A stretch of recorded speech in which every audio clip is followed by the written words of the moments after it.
he didn't indicate that there was a conversation one way or the other. What he said to me is he needed to speak to Mr. Sullivan, and then he would get back to me. When I called again, I didn't get something affirmative in terms of, is that being discussed amongst the things that need to get resolved? Because this court has made it clear that you're not inclined to make a decision on my request for discovery until we get that order. And I just want to make sure we're not waiting until next week, and then all of a sudden someone says, now we need the order. So to the extent I would like to see the February order. And I conveyed that to the. But I also have to deal with the issue of whether, regardless of what the order says, whether there's still a constitutional obligation on the DA's office to review the information that they are in possession of to determine whether it contains exculpatory information that should be produced in other cases. I appreciate the fact that somebody says you can't look at this or you can only look at it for a limited purpose, but I'm not sure that that trumps the constitutional obligation that the DA's office has to review stuff. I'm trying to avoid having to decide that if we can get the authorization from the federal court so that we don't have conflicting orders. But we're not there quite yet. We need to run it to ground a little bit more, and hopefully we can get some movement this afternoon. I think I told everybody last time, out through the 11th. So I'm back the 12th. I'll see you the 12th. I'll see you the 13th. Whatever is convenient for everybody to get back together. Judge, I appreciate that 100%. My concern is if we know that we're running up against that clock that runs out on the 18th of August, is there a way that the government can now, or the Commonwealth can now ask the government to extend that order again? I don't want to be in a situation where you finally make a decision. I think the Commonwealth understands that. Yes. And I invited you the last time to seek to intervene or to do whatever you needed to do to communicate your concerns to the feds. I understand that, and that's what I did, Judge. I had a conversation with the U.S. Attorney's Office, had a conversation with their attorney, and the plan was if we did not hear back in a way that was reasonable to us, both myself and Attorney Sullivan planned to file a motion on Wednesday to intervene. Okay, great. That was what we were planning on doing. So that's before we knew that they weren't going to have a meeting until 4 o'clock on Tuesday, Judge. Yeah. All right. So do you want to set a date? Do you want to say the 12th? I think the 12th at 2 o'clock, just from my reading of the emails that was going around yesterday, seemed to be the best. I think that's what Ms. Irwin said. Sure. Yes. Okay. So we'll put, let me just see, we will put... except for Mr. Wester, I do want to say, who will still be on vacation. Right. We will put King, De Los Santos, Johnson, and Chanchillo, and I think also Walsh. Yes, please. On for 2 o'clock on the 12th, on the issue relating to the federal Proctor discovery. Yes, Your Honor. Thank you, Your Honor. And is there any way to get an update from the 4 o'clock meeting today, Judge, so that we're not waiting until the 11th or the 12th, the morning of the 12th, to find out what happened? I'm sure that the Commonwealth will alert folks to whether progress has been made. Everybody needs to be on the same page ultimately for the hearing on the 12th, and you're going to have to act quickly. The Commonwealth may have to act very quickly depending on what happens. And I've been doing that. Yeah. Okay. Thank you. Thank you. Thank you, Your Honor. All right. Now, with respect to the King matter, we're just dealing with the issue of the late disclosure, and may I be heard, Your Honor? Sure. At the close of the last hearing, you asked the defendant to provide the court with which documents were either exculpatory or would inhibit the defendant's right to a fair trial, would be prejudicial to him. I have not heard of one document since these have been provided in April and May, and to that end, I'd ask the court to order that right now.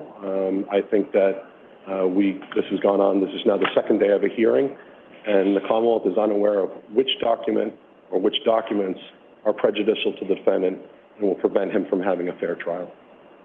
We had two things I was looking for. I was looking for that, and I was also looking for some sort of a agreement of the parties, if it was worked out, to identify which of the documents were newly disclosed, which were partially disclosed previously and fully disclosed more recently, and then there was the prejudice analysis as to the new documents. Correct. So there was sort of a two-phased process.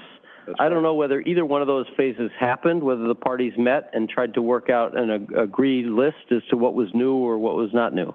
I endeavored to work with ADA Hickman to ensure Your Honor had a complete list as diligently and as best as we could of what documents were previously produced, and that was provided to Your Honor. I believe was sitting on your desk as Monday morning. It was the third exhibit that the Commonwealth provided. We did confer on Friday afternoon. It was represented to me that counsel would be providing us a disagreed list or a number of other lists to show the court what they disagreed with. I got a pile of documents. And we got that as well. This is the pile that I got, I think, from Mr. Viccio's office. I don't know if included in there is the chart that you folks worked out that you say was on my desk. I'm not sure I know what you're referring to in terms of a list that was new or not new, but maybe it is in the stack. It's a table. It's the third. If you look in the manila folder that's underneath that, there, in a rubber band, it's in your hands right now. Oh, in here, okay, this one. That, yes. The third doc. Okay. That is what I prepared with the assistance of ADA Hickman. Okay. Which specifically describes what, if anything, is minorly different. That was provided to counsel on Thursday last week. We got a teleconference on Friday, and counsel was working on their own lists. Okay. So to answer your question, no, there was no agreement as of now. We endeavored to meet earlier and understand from my pleading what counsel disagreed with, but that was not reached. We provided you, the Commonwealth has provided you as best we can what has been previously provided. Okay. If there's any subtle differences, we can supplement that at a later date, but at this point, I know ADA Hickman has worked very hard to go through the material. Attorney Scapicchio? Thank you, Your Honor. So we've provided 3 charts, both to the Commonwealth and to the court. The first chart deals with the information contained in the Commonwealth's opposition in disputed documents from pages 7 and 8 of their motion to dismiss. The second chart deals with all of the new discovery, which I thought we were in agreement that the second chart is everything that was new, it hasn't been disputed by the Commonwealth. And the third chart is the information. So you have 2 dueling charts, huh? So you have the Commonwealth chart and your chart. Yes. This is exactly what I didn't want to have happen. I understand, Judge. So why didn't you get together and work, figure out a... I tried you. Well, I think we both tried. I'm playing catch-up here, Judge. They've had this information since 2021. I'm trying to go through it, organize it, and figure out where it fits in the most timely fashion that I can. And that's what I've spent my time doing. So when we spoke on Friday... Do I have a list of the items which are new or which you claim to be new, and that I can then cross-reference against the Commonwealth list, which you say are prejudicial or are exculpatory and you're behind the 8 ball because of the late disclosure, notwithstanding the continuance? Yes, Your Honor. Okay, where will I find that? So where we find what, Judge? Your list of the explanation of why particular things are prejudicial to you. That hasn't been completed yet, Judge. Okay. I just got to the point where I was able to send a list to them literally Monday morning saying, based on everything that you provided since April, here's what I think is new, and we all agree it's new. That's chart number 2. Here are my disputes from what you say you already gave us from the first part of your motion, and here's what we say is new from the second part of your motion. That's what I was able to accomplish in the week that we had between now and the last hearing. All right. So you need more time to get the other stuff done. I do. Okay. How much time do you need? It depends. I just got more discovery this morning, Judge, so it just keeps happening. So in order for me to get my hands around it, they have to be able to certify that I have everything, Judge. Because I can't keep doing this piecemeal the way that they've asked me to do it over the last month and a half.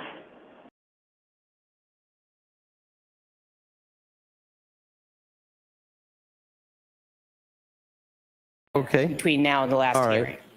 All right, so you need more time to get the other stuff done? I do. Okay. How much time do you need? It depends. I just got more discovery this morning, Judge, so it just keeps happening. So in order for me to get my hands around it, they have to be able to certify that I have everything, Judge. Because I can't keep doing this piecemeal the way that they've asked me to do it over the last month and a half. So do we have everything? Because if we do, I'm happy to sit down and say this is where we are and this is where we stand. But if we don't have everything, and we're going to come back in a week and they're going to hand me something else in the morning of the hearing and say this is, Well, now this as is an initial crack, I wanted a list of what was new and what was prejudicial in the 2 notices as of when the motion to dismiss was filed. Yes, sir. That's what I think we were shooting for. We understood that some new stuff had been produced after that. Yes. And I don't know what the explanation is for that, but in any event, we're looking at what was filed as of the time the motion to, what was new as of the time the motion to dismiss was filed. So, Judge, what I did with the new information is I put it in Chart 2 as just a description of it. I cross-referenced it to a bait stamp number if we had it, and I put it in a discovery category, which is, I thought, what the court asked me to do. So some of it has to do with jail calls, some of it has to do with social media, some of it has to do with search warrants. I've categorized it in a way that I think that I was hoping it would help the court understand. Can we make a record here? Yes. You were referring to lots of stuff which is not in the record. Correct. Right? We admitted in the last hearing exactly 1 document. Yes. Right? If you are referring to particular charts, let's be clear about what they are. Let's mark them as an exhibit, and then we'll discuss what we need to do. You can explain what those documents are to me without a witness. I think that's sufficient, and then we'll decide whether we're going to proceed with the hearing on an evidentiary basis today or not. Thank you. Oh, I'm sorry.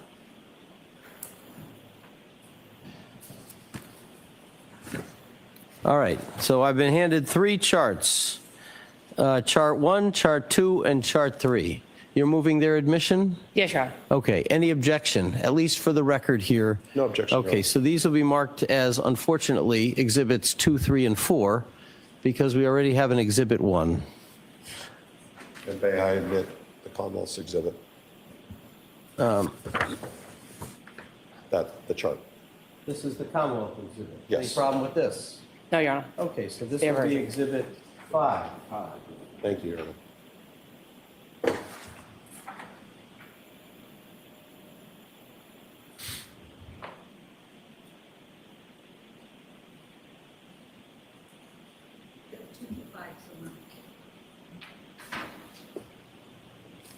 Thank you.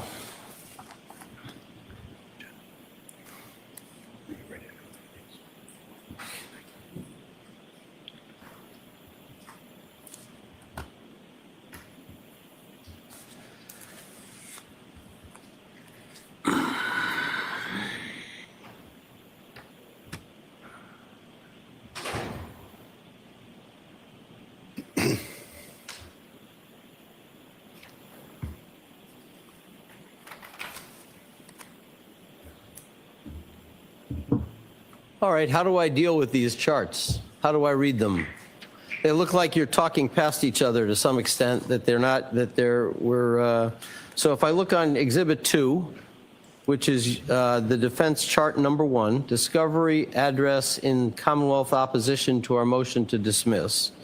Item 1, copy of search warrant affidavit for T-Mobile cell phone, draft affidavit. What does this tell me? So what that's meant to tell you, Judge, is that the Commonwealth is, in their pleadings, are indicating that we actually got the search warrants. We didn't get the search warrants. No, hold on. Not argument, just what does this show? Document description as received by King. Right. What is that? What's in that column?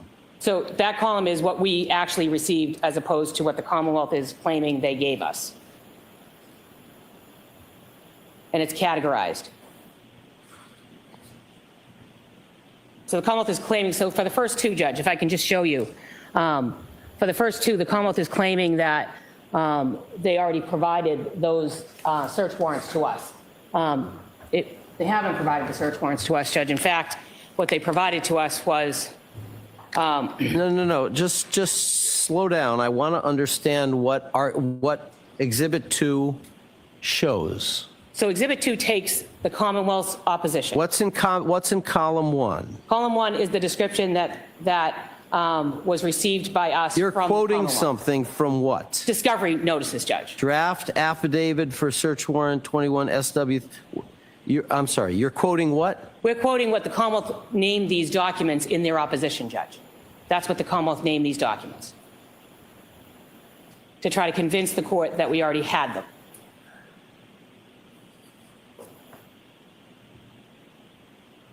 There's search warrant stuff down there. The two. Okay, Give me those. and you don't have any Bates numbers here, so I can't go and find these things, right? Right, because the Commonwealth didn't have the Bates stamps in the ones that we did. So if you look down to the second column, we do have Bates stamps. There were some things that were given. Second column? The second part of the chart. We were able to provide Bates stamps. Second chart? Or this? No, just where it says notice 4925. All right, so how do I compare what you have to what the Commonwealth has provided me? I need you to be on the same page. I need you to go through every single document that was produced that you base your motion to dismiss on. Every single one. You have to address every single one, okay? And you have to make a chart saying, this was produced in Discovery Packet 1. This was never produced before, okay? I don't need argument associated with it. I just need to know the universe of the problem. I need to get my arms around the scope of the problem. And then I need to know, with respect to anything that's new or substantially new or partially new, why you're prejudiced by the late disclosure of that additional information. Understood, Judge. So I don't have that here, right? I thought you did. I understand Okay. now you don't follow it the way that I followed it. Well, I don't understand it. So I need you to explain to me why you think I do have that, if I do. Well, I think you have part of it, Judge. I don't think you have all of it. All right. So I need all of it. Okay. Okay. So I understand the scope of the problem. And then I can analyze the question of prejudice. After you've analyzed the question of prejudice. Yes, Judge. So how are we going to do this? We're here at 9:24. I'd be happy to meet with the parties downstairs for the next 3 hours.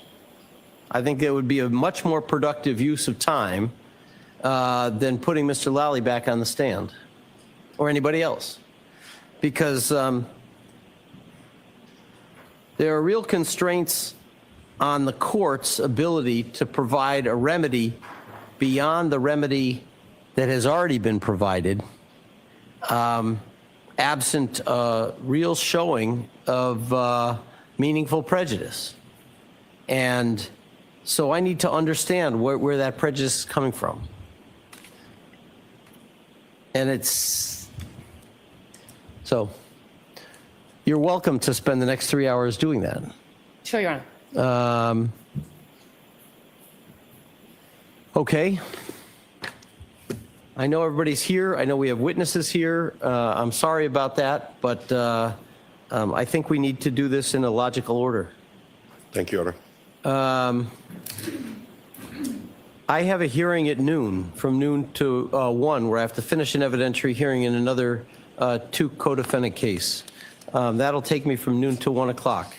I'm happy to see you at 2 if you're able to make substantive progress between now and then, or I'm happy to just see you on the 12th.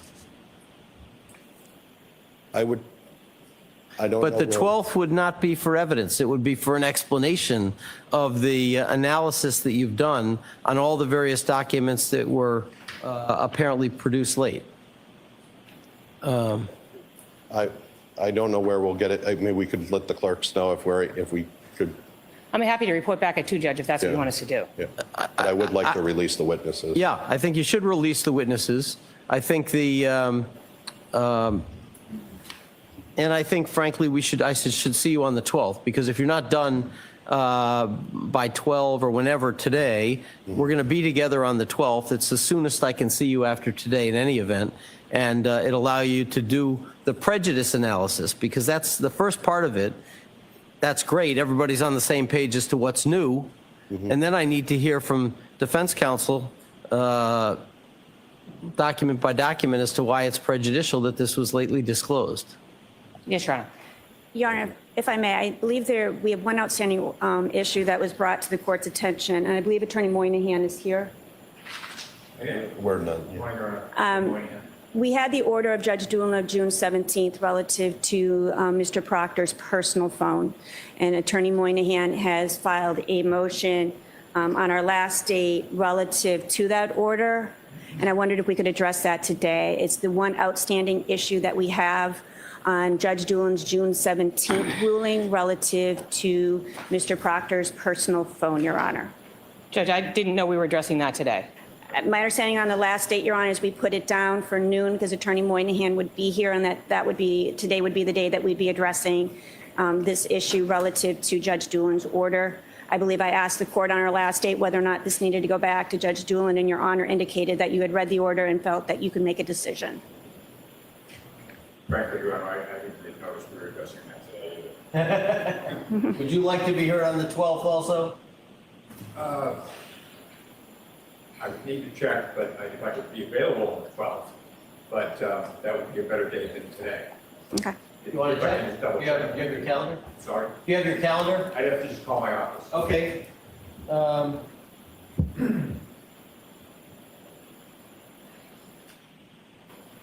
Let's put it on for the 12th. Call your office. If for some reason you're unavailable, let me know. I'll get back on the bench and we'll set another time. Is that 2 o'clock, Your Honor? It would be 2 o'clock, yes.